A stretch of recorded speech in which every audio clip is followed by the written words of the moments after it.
Hi everyone, my name is Miranda and I will be your Enchantress of Avalon, guiding you on a magical and mystical journey today to the lands mystical and to the Isle of Avalon.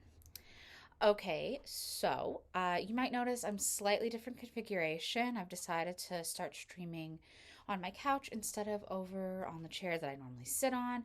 And today, since it's morning, it's late morning, I'm getting a really nice natural light behind me, and you could actually see that my hair is auburn. It is naturally auburn. You can't normally see that. Just wanted to note that, and it's making me happy. I do like the natural light in the background there. Okay, so the subject of today's video is one of my favorite deities, and that is the goddess Rhiannon.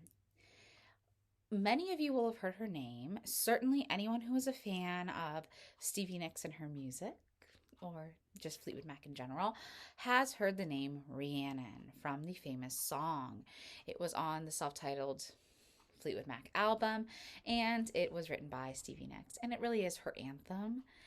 And it's an absolutely incredible song. The story of the inception of the song is really cool, actually. She apparently wrote the song in like less than an hour. She just got super inspired by the name. She was reading a book where the name was mentioned and just went on and wrote it. But we're going to be talking about the actual goddess Rhiannon today. And this is a book about her, Pagan Portals Rhiannon, the divine queen of the Celtic Britons. I don't know if you can see the title. It looks like it's capturing it backwards. Not sure if it's going to be like that when I post. I'll see. But great book. It is by a woman who is the founder of the Sisterhood of Avalon. So, absolutely incredible. Her name is Jenna Tellendrew. I don't know if I'm pronouncing it correctly. I hope I am. And she's incredible. I've read several of her books. And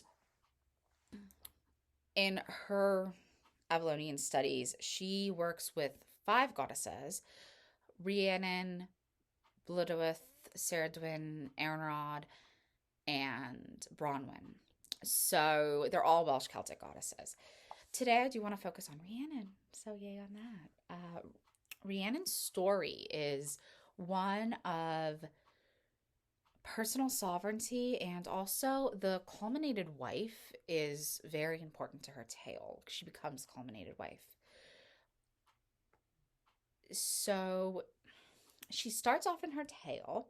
We hear of her appearing before Pool, who is the king of, rather, the prince of Dyfed at that time. And he will become king though. And he sends out all these people to follow her because he's sitting on this stone that is magical, which is why he could see this fairy woman coming out, and she's riding this white mare. The horse is in and of itself a symbol of sovereignty. So he sees her riding on this white mare, and okay, go and stop that woman. I want to speak with her, because he's automatically enchanted by her. She's absolutely lovely.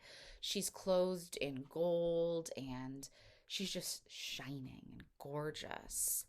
And there's something ethereal and powerful about her, which is super important. So he sends riders out. They can't catch her. She never picks up her pace, yet they can never catch her. And this goes on for 3 days. And then finally, on the third day, he rides his horse, rides his horse, rides his horse, and his poor horse is near death. And because it's just been trying so hard. But there's no way it's going to catch this otherworldly mare from Fairy. So finally, he calls out and he says, "Please stop." And she stops immediately, and she turns to him and she's like, "It would have been a kindness to your horse to just ask me to stop in the beginning." And she explains that she, in fact, came to Dyfed to meet him.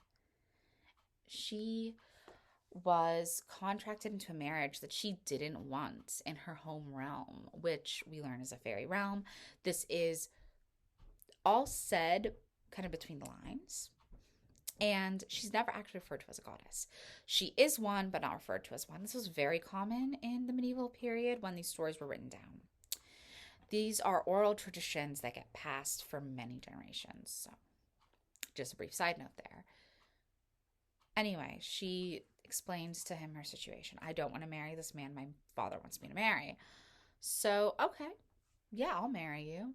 So he has to go to her realm, and this, you know, she's almost ready to get married, but he's able to stop it. And her father agrees for them to marry, and they have to, in most versions of the story, they have to wait a year before they could get married. And when they finally are able to get married, her father comes back and is like, okay, this is, he's done what he has to do. You two can now marry. Well, he pulled us something very stupid. And when a man who is from Fairy comes up to him and says, I want to request something of you. It was traditional for grooms to take requests, especially if they were nobles and royals. So, okay, he could request anything. I want Rhiannon for my own. He can't say no. Rhiannon explains that that was the man who she was contracted to marry, and they got out of the marriage. This is that guy. Oops. He fucked up royally, literally. But then Rhiannon, being very crafty, comes up with a way to get around this. Okay, listen, I have to at least seem to go along with this. But here's what you're going to do. We're going to disguise you with magic, and I'm going to give you this bag I have. It's a magical bag. It never gets full. It looks very tiny, but never gets full. You're going to trick him into getting into the bag. And then we're going to seal it up. And we're not going to let him out until he agrees to let me out of this marriage. Clever, right? Very clever girl. So this all goes down, about a year later again. And Poole comes in disguised, and then, managed to get him in the bag after, if you fill my bag, I will leave with the food. Okay, sure, we'll give you some food. Full. Oh, sir, my bag is magical. You can only get it to stop taking food if you get in yourself and stamp down on it. So he does. Pulls the bag up over his head, ties it off. Then Poole's men, who are there with him as well, they're kind of hidden, they come out and they start kicking and beating this bag. And they'll only let him out if he agrees to give up his claim on Rhiannon as a bride. He agrees. He and Rhiannon will get married. And finally, Poole and Rhiannon are able to get married.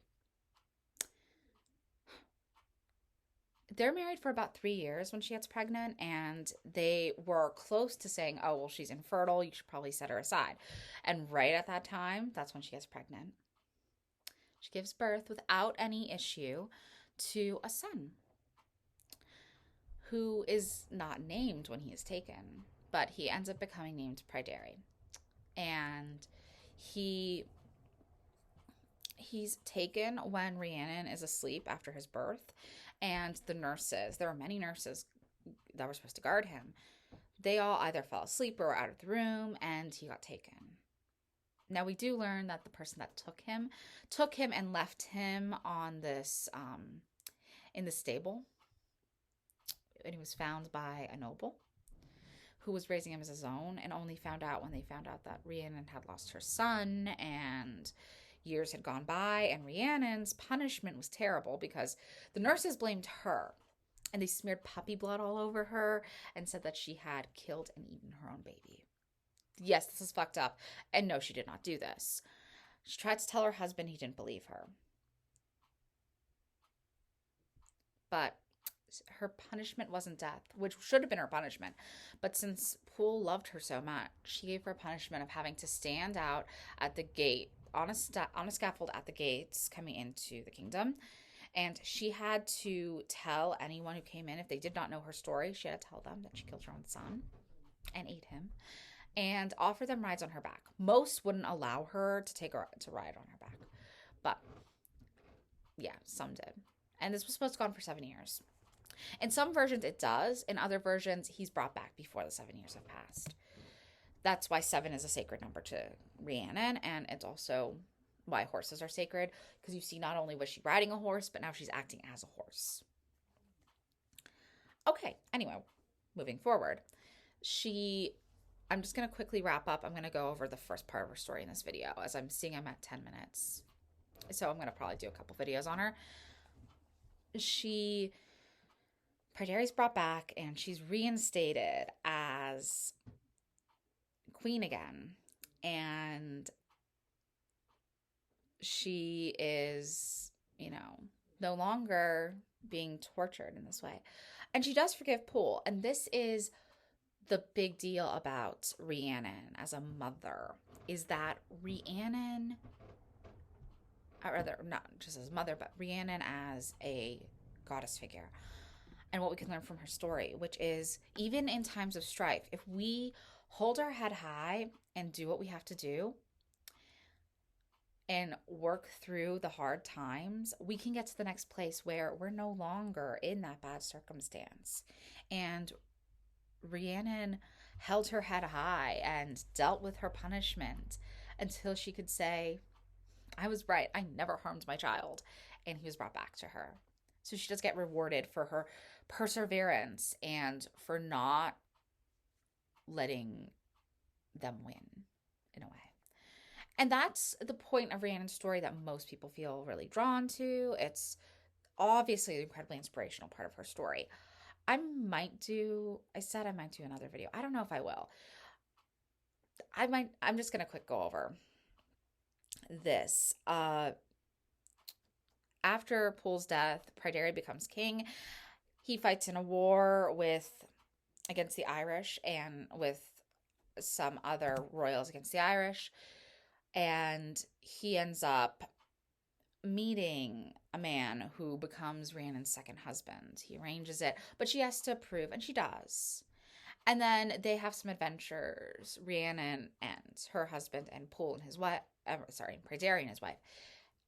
And that's the next part. But that's kind of left unfinished because we don't have a lot of the older sources. And even in translations, they're like, yeah, there's not really good resolution to this part of the story. The third branch kind of breaks off weird.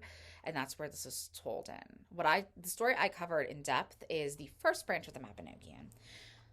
She reappears in the third branch.